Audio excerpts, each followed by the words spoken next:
Fidèles internautes, amis de RDC Mon Télévision, bonjour, bonsoir, par rapport à nous sommes là juste pour vous, juste avec vous, échanger avec vous, partenaire toujours que les matins que le Congo, nous sommes les seuls à pouvoir parler du Congo, nous sommes les seuls à pouvoir bien parler du Congo. Nous s'abonner, au partager, au commenter, au liker, et monsieur ça bien, ça prouve aussi que Yopé, Maxolo au Congo, ils ont intéressé, ça prouve que Yopé, au Congo, place aux alliés. Au Congo, Nandenge Nyos, Oyo, au Kaniseli, Nandenge Nyos, Oyo, parce que ceux qui ont le bité, ceux qui sont le bité, tous les américains le Congo, tous les européens le Congo, tous les zambiens à le Congo. Mesdames, mesdemoiselles et messieurs, encore une fois, mon colombier Tokutanina, M. Simeon Djimanda, notre consultant maison, Oyo Naye Tokobana, commentaire toujours net, toujours que avec lui, toujours partager, toujours échanger, ma solo, pe ma kambozali, pour la actualité, nyoso, na kat namboka na muso, et encore une fois, M. Simeon, bonjour et bienvenue. À tous les membres de RDC Monde qui nous suivent à ce moment et qui vont nous suivre dans les moments qui viennent. Mes salutations à maman Pauline Lumumba et à son mari. Bonjour à tous. Bonne santé. Santé ça pepele ambeto lo ganenge bakino baloba. Donc je me porte très bien. OK. Merci beaucoup. Monsieur Simeon, peut-être très bien bon au Congo. Congo ouais, état congolais, je me porte bien mais Congo dans son entièreté, ils ont moi kokoso makambo yiki qui ezali na kati na mboka, na oki olobate que tout va bien au Congo. Donc le Congo est malade. Non, je ne dirais pas le Congo est malade, non, c'est mon pays quand même. Donc, oui, oui. Il y a quelque chose qui ne va pas, il y a des choses qui fait des mal à l'aise. Cela ne veut pas dire que tout est malade quand même, on vit quand même. Non, oui, c'est une partie du corps qui est malade, mais cela ne veut pas dire que c'est tout le corps qui est malade. Donc, c'est Simeon très attaché dans le Congo, à le Congo est là. Bon. Non, oui, vous venez bien de dire que si les orteils souffrent, c'est le corps. Non, ce n'est pas le corps, c'est une partie du corps qui souffre. Donc j'aimerais que ceux qui nous suivent comprennent que tous les Congos ne souffrent pas, mais une partie du Congo souffre, auquel nous apportons notre contribution d'une manière analytique, de façon à permettre que cette partie de Congo puisse être sauvée, puisse être guérie, puisse être en paix. Avant que je m'en aille pour l'insécurité à l'est du pays, M. Willy, j'aimerais signaler ou bien appeler à la conscience et à la vigilance des Congolais. Et je le verrai, oui, oui. C'est-à-dire quoi? Écoutez-moi très bien. Je viens ici pour appeler à la vigilance des Congolais et interpeller la conscience des Congolais. La première des choses, vous allez constater, j'ai parlé dans l'émission parce que nous avons analysé ensemble avec vous, M. Willy, et que les décisions prises par l'autorité urbaine, c'est une bonne décision, mais qui souffre avec beaucoup de problèmes dans son exécution. Tout à l'heure, vous allez voir qu'au marché de Matadikiba, là, on continue encore à vendre comme s'il n'y a aucune décision qui était prise par l'autorité. Décision monétique. Na ba mama nangai, ba papa nangai, ba ndeko nangai, bozela kate soki bato ba we, po bozwa conscience ete sengeli to lungwane sika wana. Donc na sengi na ba Congoman, na sengi na ba mama nangai, ba papa nangai, ba ndeko nangai, basi pe mibali, ba eboza koteka nzinga wana, atako bayena nukobenga na binote. Atako bayena nukola kisabinote esika mususu wapi bokoki koteka ko battre la bomo ezali mutuya, comme la constitution nous garantit que la vie humaine est sacrée. Sacré wana ezate mobeko ndeko ya ko batela o sacré wana esengeli yo pe Congomane ndeko nanga yeba komi batela yeba komi kengela. Bon libumunzala ezala mato ide papa. Libumunzala. Monsieur Simeon zela ngala wana classe. Azo raisonner côté à pour débrouiller. Moi muke o azui. Na banza ke faute ezali to faute na ye. Baye batiki lelo bana. To batiki mibali na bango, batiki basi na bango, na liwa ekomaki na Matadikibala, na bangi ete batiki pasi koleka ke koteko baza koteka. Donc malamu bandeko nanga ba mama, batata, bandeko bae boza kolanda ngai na banza pasi oyo botiki na liwa oyo bakufi, pasi oyo batiki eleki pasi oyo oyo moto akoki komona soki avandi mwa mikolo aza koteka te po azwa esika mosusu aye kobanda kotekela pasi oyo aliwa eleki pasi makasi koleka mwa pasi oyo ya kovanda na ndako wana donc nabengi na conscience ya bakongolais nyonso oyo baza koteka nzinga soki ndeko na yo oyo aza koyoka te yo moto oyo oza na ndeko oyo atekaka na matali kibala nabengisi mpe ndeko na nga moko mwasi aza wana asalaka mosala esika wana nayebisi ye ke baka deja bakonzi esi bazwi mikano ete esika wana elongo yambo ete bakonzi baya kodelonge bino na esika wana eya kokoma ete président Faci awa tobengaka mama Denise to la première dame nalingaka kobenga première dame mosusu wana te po ndenge wana nazobanga ndeko première dame po ndenge Kofi aloba mwasi akala oza première dame akala nde bongo libomaka na lingala na ko changer yango te yo wana yo na mbongo ndire na jardin d'Eden koto yo Adam koto yo Eve na nyoka na katikati kasi okolie se bene ambongo okolia bene nyoka na katikati pardon oluka makambo nazoluka makambo te nazoloba o namonaki namoni photo ndeko cardinal ambongo yo na mama ancienne première dame ancienne première dame ezatina te ozomona moto asana problème na yo to ndenge nazana problème na moto te na lolenge ya bomoko ndeko oli mama ancienne première dame nazana likambo na ndenge wana ya bomoko te nazoloba nde mai namonaki kuna esika wapi bobenanaki yo na mbongo oza bino mibale akendaki kotala tomoni Eve tomoni nyoka na katikati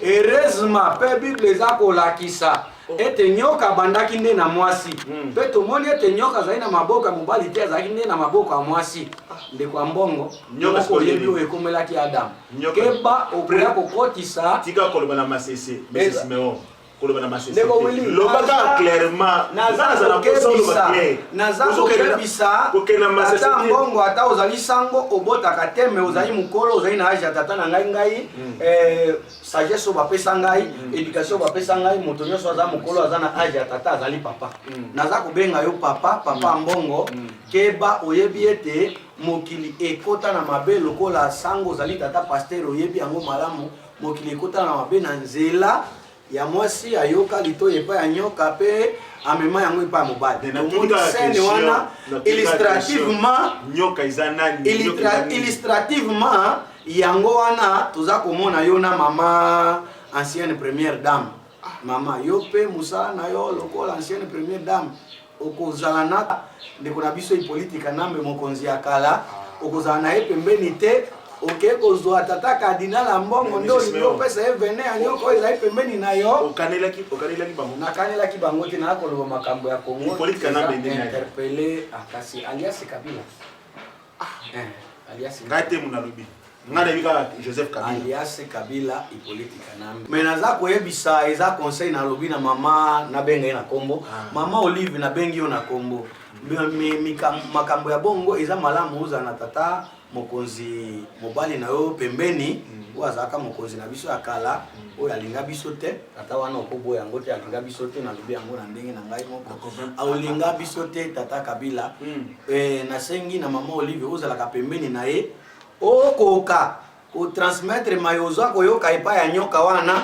opesa yango epa tata mokonzi na yo ke koya koluka kopengisela biso tata cardinal ambongo oyo aza kokamba ekelesi ya katolika mobimba na mboka Kongo pe azali conseiller ya pape na monde soki azwi vene na yo oza koyeba bato bondi o bakoki kopengwa na nzela ya vene na yo na nzela ya oyo kopesa ye biso toyebi bible eza ko qualifier vene ya nyoka ezali nini toyebi yango malamu donc nazana tina kokita tina niveau anate bazali na sagesse bayoki na sengi na mama Olive tika makambo aboué eza malamu te titaka monsieur le cardinal Ambongo sage que il faut que bana venir à nyoka parce que eza très dangereux pour naye azokamba et tout quoi bato belé wana maloba ya monsieur Simeon toujours on a sujet nazonga na sujet c'est là toute la question singa somo makasi ndeko wili nakomona ka tata cardinal Ambongo bato oyo bazalaki lobi ba démon na maseke bakomi lelo ba angelo alobi bazana soutien na bango yena babele akosambela mpona la Bible dit ceci, est-ce que deux personnes peuvent-ils marcher ensemble sans toutefois s'entendre? Sikawa yo na bango za koyoka mais obosani na moto oyo atikela yo bokonzi yambo okoma cardinal ozali coadjuteur ya ndeko cardinal Mosengo paix à son âme oyo aloba ba médiocre. Les médiocres aujourd'hui okomi ko s'associer na bango c'est que okomi ko sala ensemble na médiocre. Somme 1 eza koloba malheur à celui qui s'associe au groupe de mon cœur. Nazomona mama wana sena matadi kibale salami ulia koloba kaka pe ozam aza kokende kopesa pe ba instruction na pouvoir en place ete bakoka eza irresponsabilité à pouvoir en place makambo maye bango bazalaki na bokonzi bayokai kosala te akomo mona ngole lo irresponsabilité. C'est une façon de se manquer de la République, de se manquer de pouvoir en place, de se manquer des Congolais. Et maintenant le cardinal Ambongo s'associe aux manqueurs, ceux qui se manquent des Congolais, ceux qui se manquent de la République, ils s'associent avec eux pour se manquer de Congolais et se manquer de Congolais que nous sommes. Or, depuis nous sommes déjà dit que c'est un malheur à quelqu'un qui s'associe aux manqueurs pour s'asseoir et faire ensemble avec eux. Donc c'est que merci beaucoup. Tant M. Tshisekedi a salé qui coalition na M. Kabila association pe na baboker wana association na bango te olinga tozonga na esika na kati ya maloba te bana na kati na maloba esika yo kimakanisi na leka zela na ndeko wela maloba ndeko ndenge zela na zo bandeko boyebi biso nyonso malamu ete soko olingi okanga mbwa ata mbwa ye asi azwi eloko na yo olingi okanga ye kosimbela nzete te lakisa ye ondire neti olingi ye malamu ntango akopusana nde obaki ye nde oboboli ye nzete nde eloko ndeko na biso Félix Tshisekedi asalaki na bato ya FCC wana. FCC ezalaki mbwa esi eyibaki musuni ya Congo eza koputa na yango mbako ndeko Félix akokaki kosimbela yango nzete na mbala moko te alakisaki neti alingi ye apusani esi abotoli ye musuni ya Congo ekole ezongi na maboka ba Congolais ale atiki mbwa soki kobokola ye nzete akobokola ke mukolo moko toyebi na koloba ngo na masese ya yombwa oyiba musuni ya Congo esi babotoli yo musuni wana etikali ka nzete kobola yo ekolanda yo okoyeba asili. Merci beaucoup. Wana nyoso wana masese na masese zawa. Na banza na poso comprendre na Congo na masese. Tous les Congolais qui me suivent comprennent de quoi je parle. Parabole zawa je parle. Donc papa Willy, je reviens. Je reviens au sujet. Non, attendez. J'ai une question. J'ai dit je fais alerte. Mais c'est Siméon. Lobby avant-hier, il y avait 10 conteneurs eutaki Kalemi et komi na Uvira au nom ya Monisco. Ba inspecteur ya OCC bazako senga ba pesa bango ba cliché détaillant biloko nini ememami na ba conteneur wana Monisco ezako bo ezo pesa bango ba fiche te. Ba se décider esengeli ba fongola Monisco ezo boya ko fongola ba conteneur wana to sengi na ba konziki sasa bo pesa mitindo tete bato na OCC batika ba conteneur wana ekota na ba entrepôt ya Monisco sans que toyeba nini eza na kati na lobi yango eza na Uvira utaki na nzela ya Kalemi ekomi na Uvira kuna peuple ya est bazako soupçonner yango il semblerait que ezali armement o ezako kende ko ravitailler positionnement ya ba groupe armé oyo ezali na ba plateau ya ba fizi kuna to sengi na ba konzi bo pesa mitindo ete ba conteneur wana yambo elongwa na port na Uvira esika ezali efungwama eyebana nini Monisco ezako yamba pona nini naza d'accord avec bango na lobby naza d'accord na bato ya est bazako banza ete minduki lolenge nini bato oyo bavandi na kati ya bazamba babimaka te bazwaka pepo te kasi baza na armement baza na munition oyo esilaka te bakobundisa gouvernement en place chaque jour. C'est un point d'interrogation. Si ba Congolais makambo eza koleka na Uvira Congolais fongola misu Congolais zala angele par rapport à solo utiko beta ya Monisco c'est que bato batelemela Monisco bazaka na raison Mais casse. Tant que Monisco a le Monamboka na biso. Ils ont vrai. Le pouvoir, tant qu'on protège à Monisco. C'est là toute la question. C'est là toute la question. Je préfère. Non, c'est ça. J'ai déjà compris ta question, M. Willy. Je préfère parler cela en français parce que les contingents Monisco qui écoutent mieux le français peuvent m'écouter très bien. Je suis de ceux qui non, je suis de ceux qui donnent leur avis pour le départ de la Monisco. Vous allez voir, M. Willy, que si on éventure les années que le Congo est en guerre, est en agression, est en incursion des groupes armés, ça fait 22 ans que le Congo est en incursion des groupes armés et la MONUSCO aussi existe depuis des années. Mais rien ne stoppe, rien n'arrête, les gens meurent, les gens souffrent, les gens meurent chaque jour, même là où il y a des bases de MONUSCO. Comment on peut attaquer un camp de réfugiés qui est sous contrôle des bases de MONUSCO? Donc de sa vue, de ce point, je vois que la MONUSCO est à la limite de ses moyens, de ses possibilités de protéger les Congolais. Je demanderais que la MONUSCO laisse les Congolais et même protéger leurs frères congolais, parce que depuis qu'on a créé secours à la MONUSCO pour protéger nos frères, nos compatriotes congolais qui sont à l'est du pays, nos patriotes ne sont pas protégés. Moi je pense, si la MONUSCO part, je propose ceci à la MONUSCO, essayez un peu de partir, de quitter le Congo et que les Congolais renforcent le pouvoir en place, renforcent les militaires pour protéger leurs confrères. Voyons s'ils continuent à mourir comme ça, on peut donner raison à la MONUSCO d'exister, parce que depuis qu'on les a donné raison de venir, d'exister au Congo, ça fait 22 ans que nous subissons des guerres d'agression, que nous subissons des incursions de groupes armés et que la MONUSCO ne fait rien. Donc aujourd'hui, je suis d'avis que la MONUSCO parte et qu'on renforce notre armée de façon à protéger nos confrères. MONUSCO, à la base, il y a insécurité, c'est vrai. Là où les troupes il y a ONU et les cas en Afrique qui nous ont gâtés. Je dis la guerre de l'Est de Congolais. C'est qu'on a le baboy. La guerre de l'Est de Congolais, c'est une guerre symétrique ou asymétrique. Donc c'est une guerre cosmopolite qui ne dépendent pas de Félix Tshisekedi, ni seulement des Congolais. C'est une guerre qui a plusieurs formes.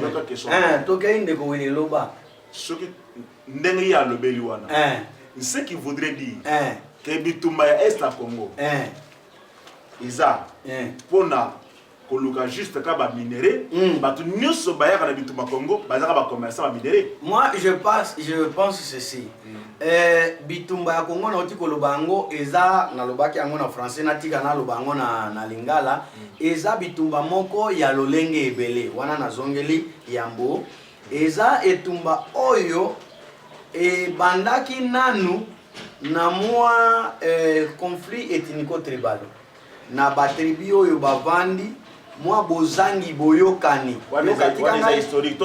historique etende soki oyebisi bakongole te bayeba bisika wapi bafisele ya moto eza kopela na este eza kobima mbala mosusu tokokimaka noki tokende koloba ndeko Willy ndeko Noel Chani alobi yango ete eza Félix Tshisekedi nda signé accord na Rwanda na yebi yango te lekaki wapi ba accord nyonso eza signé tokoki kokuta yango dans les annales ya mboka awa ate apesa biso numéro to lettre ya ba accord wana esika bitoki omona eza na yango makanisi to maloba ya moto wana esika awa nde nazokoma pona koma na kolakisa ete eza ba accord te Félix a signé eza lolenge ya bitumba oyo ezali na est nde esali ete ba minere na biso ezala raffiné na Rwanda tina nini po mobeko esi ezwama selon le plan international ete bosombi ya minere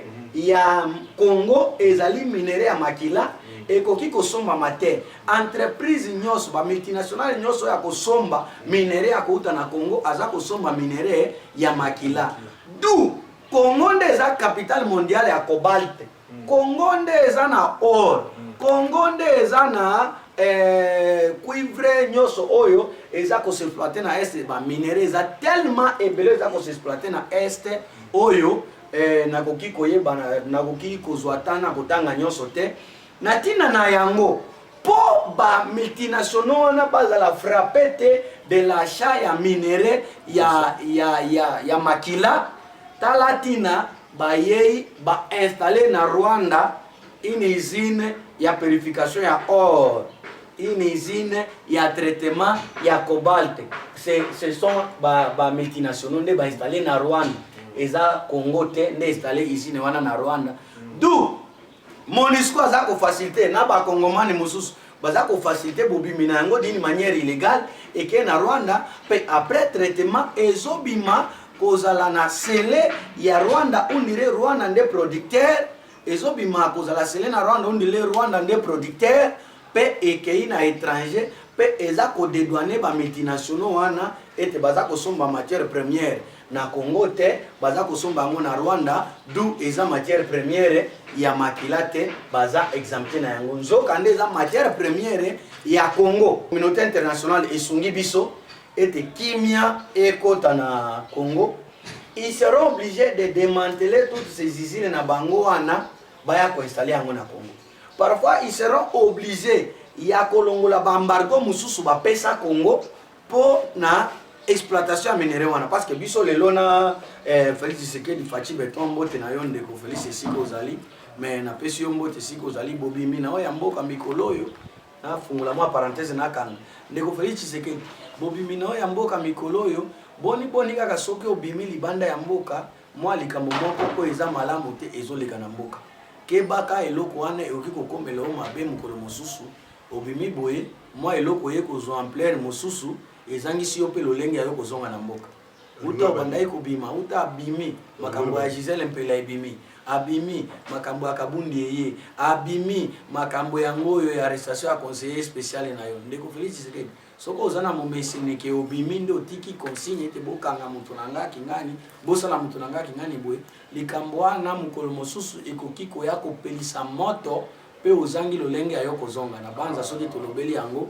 na ndenge ya basoption ya coup d'état ezali okoyoka yango lolenge to ko analyser mais ezaka bokebisi na kebisi yo obimi kaka na mboka soko za na mboka te moi des autres moko esalami pe ezozo ampleur moko na niveau ya likolo ozwa likambo ya makango na ye Gisèle Mpela et soit ampleur niveau national pe kotisa net guerre moko tribal or eza likambo ya relation ya mutu na et oki kotala mboka na eloko moko te mutu no sotana mais ke bimi o tiki nazongi nazakoloba soki à une minute nazakoloba boye à une minute na kokoka ko n'est-ce pas que état de siège étalisi pe ba limite ba état de siège étalisi ba limite était état de siège eza confronté na oyo nazakoloba parce que guerre ya est ende ko wili tokoki ko benga ngo rébellion te parce que ça va groupe d'armées qui n'ont aucun objectif commun qui n'avancent pas qui ne sortent pas de leur zone de confort ici quand ils vont commettre un acte criminel. Vous savez comment? Et ça, agression, parce qu'aucun pays ne s'officialise que c'est celui qui a agressé la RDC. Vous savez comment? Et ça, guerre, moko oyo, et ça n'a pas forme belé, oyo à partir des analyses, on débat pour comprendre. Na yango, nazo senga na bandeko nanga ya est. Wandugu wangu, watoto, wa este ya Bukavu ya Goma Nord Kivu Sud Kivu sitajua kusema yote Ituri donc tuseme ancienne province ya Kisangani muzima ya province orientale vile ilikuwaka na miomba hivi hii guerre wa enemy ya inchi wa adui wa inchi wiko na profiter ayo nyuma ya tumabukombi tule tonye tuko sur le leadership ya ba politicien huyu mimi ni mubembe donc babembe bote ni bangu huyu mimi ni mufulero bafulero bote ni bangu huyu mimi ni munyabungu banyabungu bote ni bangu huyu mimi ni fulani bafulani bote ni bangu alors chacun s'érige sa vile défenseur wa bafulani na iko na saidia bafulani bengine pour que baonele bafulani bengine objectif yake ni nini akuwe vote kuile nyuma ya ile vita ya mi niko nduku wa fulani, shi tuko ba fulani, shi tuko ba nduku ya fulani. Shebote nalipenda wa ndugu wapenzi, tujue ke shebote tuko ba Kongomani. Kongo ni yetu, inchi moja tunayo, inchi moja tunayo ni Kongo.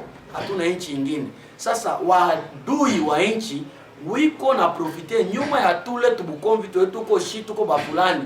Njo wanaleta, wanapaisha wengine mabunduki, wanapaisha wengine mipanga, wanapaisha wengine uweza wa kujua positionnement ya wengine, na wanasukuma wengine waingilie wengine juu ya kuuana, na mauano haiishe.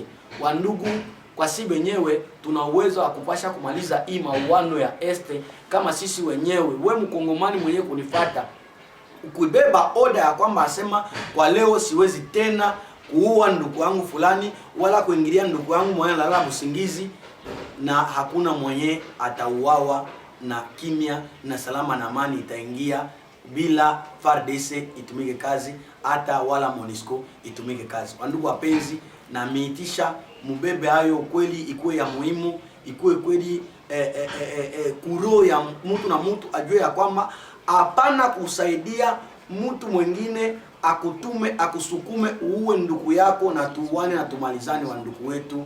Ni wito wangu mimi, ndugu yenu, ni mtoto wenu, na mimi ni mmoja mzaliwa wa este. Hata niko wa kabila nyingine, mimi nalizaliwa kule, nalisoma masomo yangu kule, naliguia kule, ni partia maisha yangu nalifaa kule, na nimeeleza kwamba tuache ile tubukomvi ya undugu ya mafamilie yeko na profiter kwa kuwaji ya wandugu wetu. Merci beaucoup monsieur Simeon, le message est bien passé. Par l'intervention sur ya est oba yoki bisu ba oba sosoli message na mokuse to tika kopesa nzela na moi ba problème na biso conflit biso mike to pesa nzela na munguna te po munguna kota po bituma na ezana ngaka a ko munguna so ma dusu à travers ba mésentente na biso ngana sa moto kingandi ngana moto songolo moto pakala voilà résumé wana na mokuse résumé ya message huko utulipia mipaka ya shamba eliminer ça. Monsieur Simeon, oui ndeko wewe nous tous sur émission ngongeza ngonga dossier coup d'état dossier nango vrai faux coup d'état, ou bien ils a faux coup d'état, ou bien ils a montage,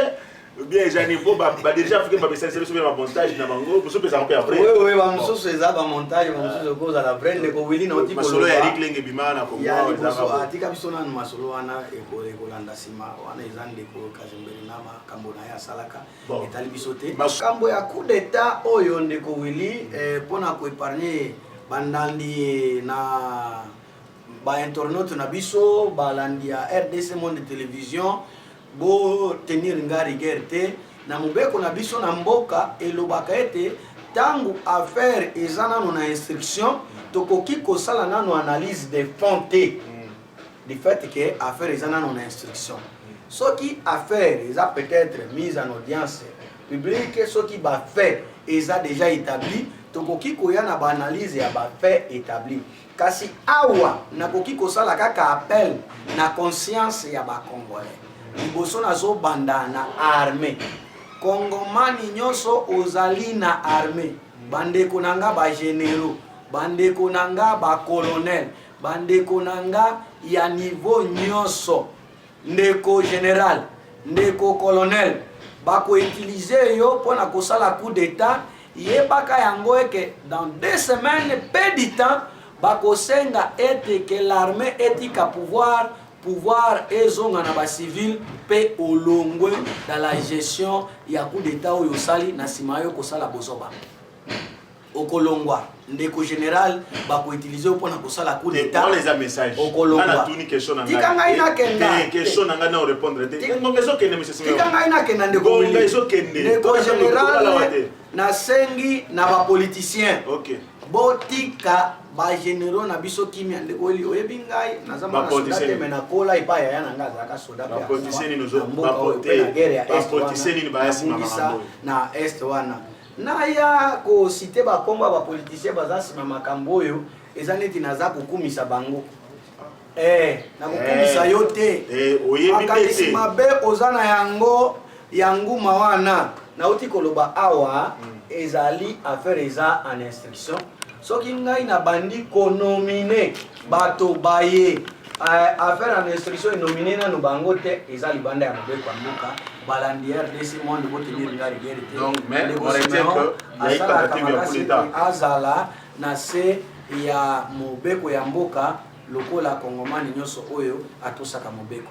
Naza kosenga ba politicien botika ba makanisi ya nguma wana oyo ayaka pembeni na nyama ondire azofule mo pepenzo kandi na likanisi ya kolia na likanisi ya komela okotindika ba soda bakende kosala une désobéissance à la loi na simana yango okoya kotika bango pe okosabote bango kaka ndenge eza boye ndeko soda naza koyebisa yo soki ndeko Félix Tshisekedi aza issu d'un parti politique aza na idéologie ya parti oyo aza kosala lelo yo soda oza kosepela te oyo akozwaka bokonzi lobi to lobi kuna aza kaka moto oyo auti na parti politique oyo aza na idéologie ya parti mboka ekenda soki lelo osali coup d'état mboka ekokenda ekozonga na sima ya mibu ekozonga neti ondiri ntango tozalaka na 60 ans après indépendance to avant indépendance ndeko wili okondima yo kongomani mboka ezonga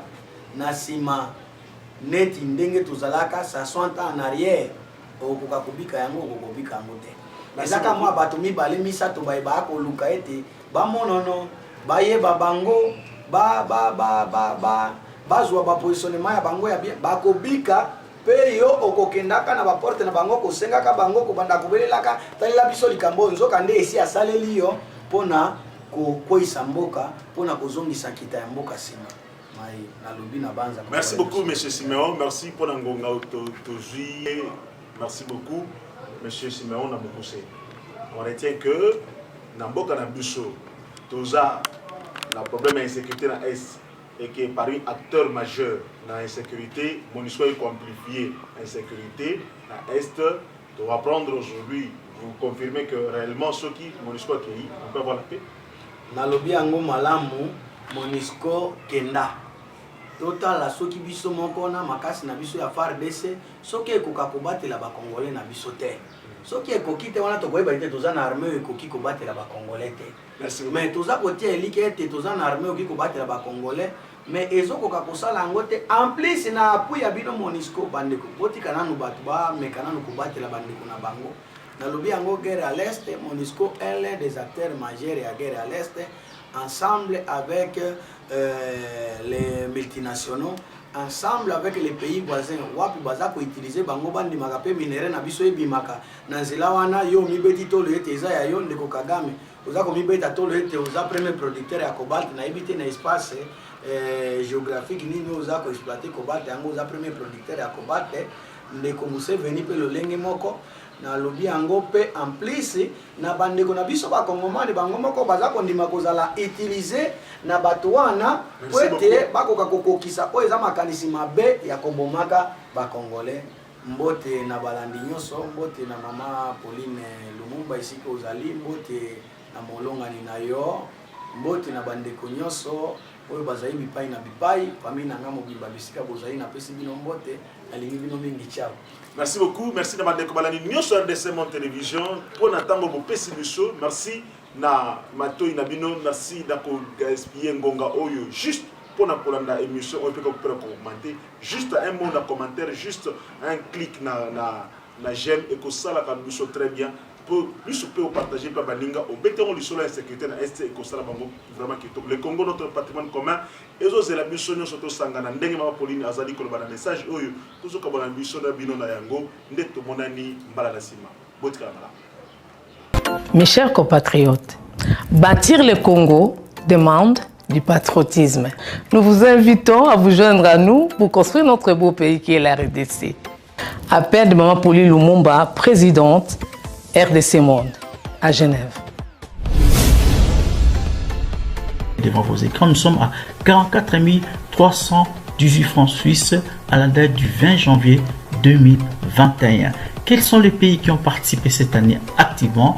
L'Afrique du Sud, l'Allemagne, l'Australie, l'Autriche, Belgique, Canada, Danemark, Écosse, Espagne, Finlande, France, Irlande, Italie, Japon, Luxembourg, Norvège, Ouganda, Pays-Bas, RDC, Suède, Suisse, Turquie, UK et les États-Unis. En tout cas, nous comptons sur vous pour atteindre cette année 100 000 francs minimum pour commencer nos projets. Bandeko nanga kotonga mboka esengi ka bolingo.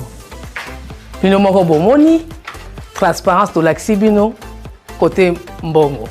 Moyibe yate, lokuta pe ezate. Alors boya to sangana to tonga mboka na biso les grands Congo. Merci. Malobaya, présidente RDC Monde, Poli Lomo.